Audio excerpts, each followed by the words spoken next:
Fala galera, sejam bem-vindos ao canal, e para mais uma história de terror. Se gosta desse tipo de conteúdo, não deixe de se inscrever no canal e deixar aquele like e ativar o sininho para receber notificações de novas histórias. Então bora para mais uma. O monstro da floresta de coníferas. Os homens da fronteira não são costumeiramente muito supersticiosos, já que levam uma vida muito dura e prática, e têm uma curta imaginação para coisas espirituais e sobrenaturais. Enquanto vivi na fronteira, ouvi poucas histórias de fantasmas, e essas poucas narrativas eram de um tipo perfeitamente comum e convencional. Mas, certa feita, ouvi uma história sobre uma estranha criatura que sobremodo me impressionou.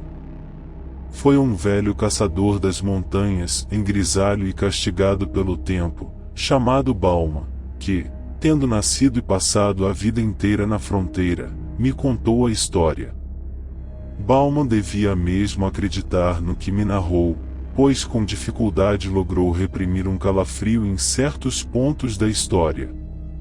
Todavia, como tinha ascendência alemã, foi, na infância, sem dúvida alguma, saturado com todos os tipos de tradições de fantasmas e duendes, razão pela qual trazia, latente em sua mente, aquelas assustadoras superstições.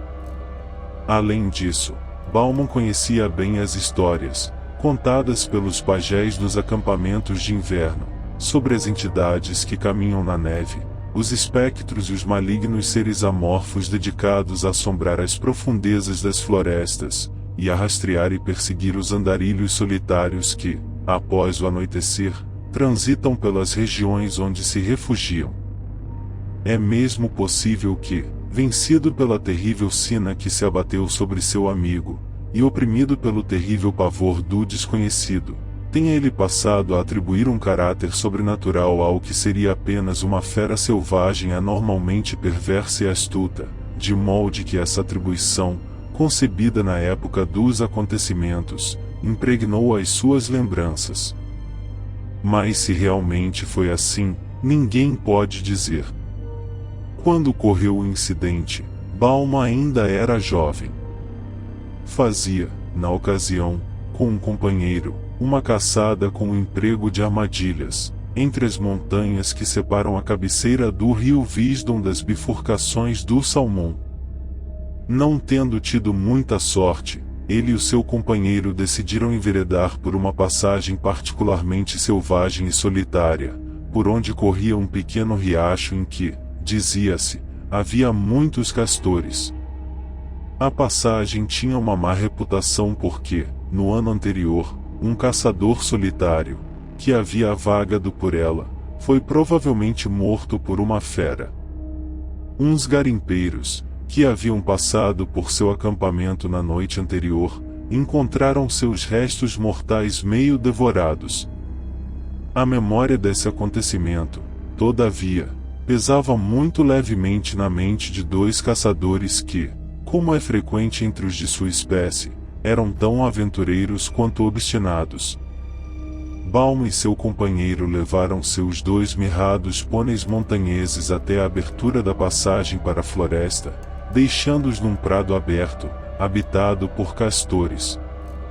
A passagem, cujo solo rochoso era forrado de troncos de madeira morta, era impraticável aos cavalos. Então, partiram a pé através da vasta e sombria floresta e, cerca de 4 horas depois, alcançaram uma pequena clareira onde decidiram acampar, pois lá havia muitos sinais de caça. Faltando 1 ou 2 horas para o amanhecer, depois de construírem um abrigo de madeira, onde deixaram as suas mochilas, os caçadores puseram-se a caminho, margeando o rio.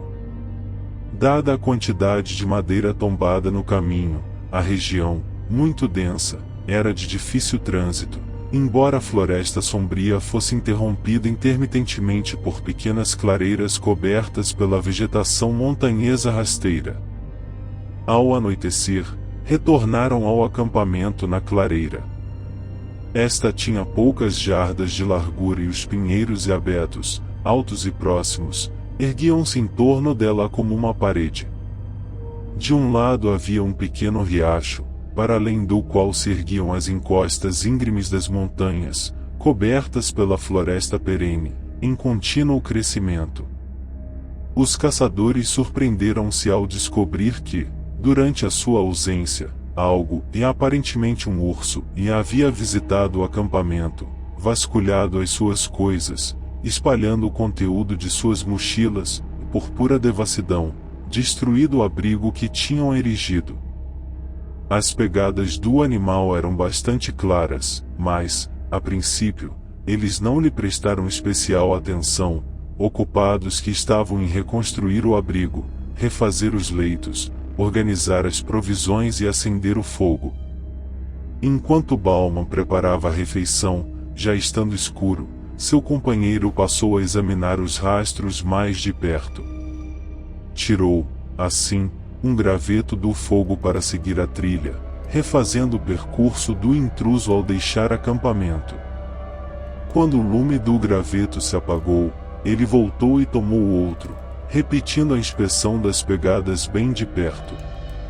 Voltando à fogueira, permaneceu imóvel por 1 ou 2 minutos, com os olhos fitos na escuridão. De repente, comentou: Bauman, aquele urso andava sobre 2 pernas. Bauman riu disso, mas seu parceiro insistiu em que estava certo e, examinado novamente os rastros com uma tocha, os caçadores concluíram que os vestígios pareciam ter sido feitos, realmente, por 2 patas ou pés. No entanto, estava escuro demais para se ter certeza. Tendo discutido sobre se as pegadas poderiam ser humanas, os 2 homens, chegando a uma conclusão negativa, enrolaram-se em seus cobertores e foram dormir sob o abrigo. À meia-noite, Bauman, despertado por um ruído, sentou-se em seus cobertores. Ao fazê-lo, chegou-lhe às narinas um pungente odor de animal selvagem, e ele captou o movimento de um grande corpo, na escuridão, à abertura da clareira. Agarrando seu rifle, Bauman disparou contra aquela vaga e ameaçadora sombra, mas deve ter errado, pois logo depois ele ouviu o estilhaçar da madeira quando a coisa, ou o que quer que fosse, correu rumo à escuridão impenetrável da floresta e da noite. Depois disso, os 2 homens dormiram um pouco, postando-se junto ao fogo reacendido, mas nada mais ouviram. De manhã, eles examinaram as poucas armadilhas que haviam armado na noite anterior e puseram outras novas. Num tácito acordo, os caçadores permaneceram juntos o dia todo e voltaram ao acampamento ao anoitecer.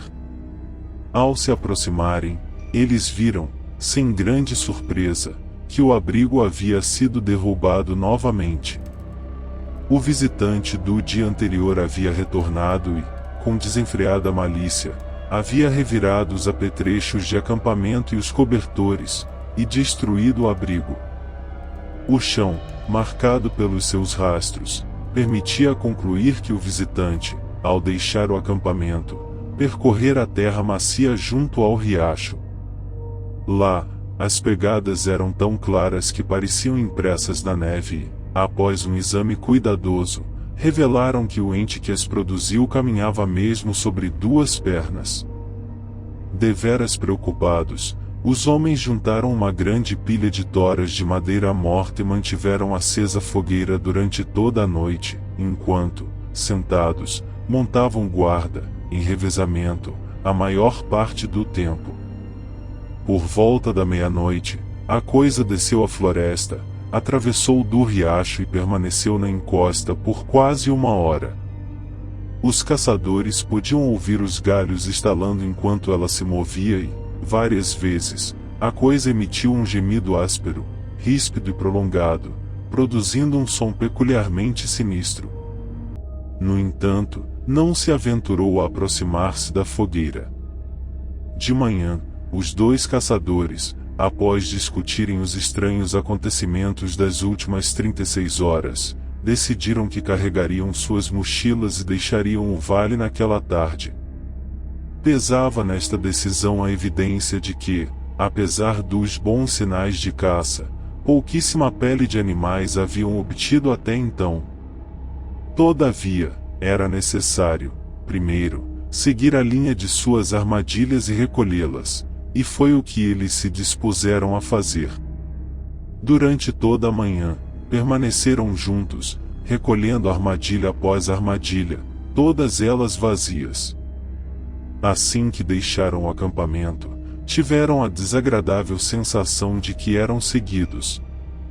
No denso bosque de abetos, ouviam, ocasionalmente, o estalido de galhos partindo, já depois de terem passado. E, de vez em quando, escutavam um ligeiro farfalhar entre os jovens pinheiros a seu lado. Ao meio-dia, estavam de volta, a algumas milhas do acampamento. Sob a luz forte do sol, aqueles temores pareciam absurdos a dois homens armados, acostumados, como estavam, após longos anos de expedições solitárias nas florestas, a enfrentar todo tipo de perigo humano, animal ou decorrente das intempéries. Havia ainda 3 armadilhas de castores para coletar num pequeno lago, situado em uma grande ravina próxima. Bauman se ofereceu para recolhê-las e trazê-las, enquanto seu companheiro seguiria ao acampamento e prepararia as mochilas. Ao chegar ao lago, Bauman encontrou 3 castores nas armadilhas, um dos quais se soltou e correu a uma casa de castores. Levou várias horas para apanhar e preparar os animais. Quando voltou ao acampamento, notou, com certa inquietação, o quão baixo o sol estava. Ao correr ao acampamento, sob as altas árvores, o silêncio e a desolação da floresta pesavam sobre ele. Seus passos não ressoavam nas agulhas dos pinheiros e os raios oblíquos de sol, passando em meio aos troncos eretos, produziam um crepúsculo cinzento, no qual os objetos, à distância, cintilavam indistintamente. Nada havia para quebrar aquela taciturna quietude que, quando não há brisa, paira sempre sobre essas sombrias florestas primitivas. Por fim, Bauman chegou à beira da pequena clareira onde ficava o acampamento e, acercando-se dela, gritou. Não obteve, contudo, resposta alguma. A fogueira tinha se apagado, embora a sutil fumaça azulada ainda galgasse, em espiral, a atmosfera. Perto dele estavam as mochilas embrulhadas e arrumadas. A princípio, Bauman não viu ninguém, nem recebeu resposta ao seu chamado. Avançando, gritou novamente. Ao fazê-lo, seus olhos pousaram no corpo do amigo, estendido ao lado do tronco de um grande abeto caído. Correndo em sua direção, o caçador descobriu, horrorizado, que, embora ainda conservasse calor, o seu amigo tinha o pescoço partido. Havia 4 grandes marcas de caninos na garganta do cadáver. As pegadas da criatura fera desconhecida, impressas nas profundezas do solo macio, contavam toda a história. O infeliz, tendo acabado de fazer as malas, sentou-se no tronco de abeto com o rosto voltado para a fogueira e as costas para a espessa floresta, esperando pelo companheiro. Enquanto assim aguardava, o seu monstruoso agressor, que devia estar espreitando na floresta, esperando uma oportunidade para apanhar desprevenido um dos aventureiros, e veio furtivamente por trás, caminhando com passos longos e silenciosos, provavelmente sobre 2 pernas. Evidentemente inaudito, aproximou-se do homem e, puxando-lhe a cabeça para trás com os membros dianteiros, quebrou-lhe o pescoço, enquanto enterrava os dentes em sua garganta. Não tinha devorado o corpo, mas, aparentemente, brincar e saltitar em torno dele, com uma alegria rude e feroz, ocasionalmente rolando sobre o cadáver. Depois, fugira para as profundezas silenciosas da floresta. Bauman, tomado de grande nervosismo, acreditando que a criatura com a qual tinha que lidar era algo meio humano e meio demônio, em alguma grande besta sobrenatural, largou tudo ali mesmo, exceto seu rifle, e disparou em alta velocidade pelo desfiladeiro, sem parar, até chegar ao prado de castores onde os mirrados pôneis ainda pastavam. Montando, cavalgou durante a noite inteira, até ficar fora do alcance de seu perseguidor. Fim. Se gostou, deixa o like e não esqueça de se inscrever no canal.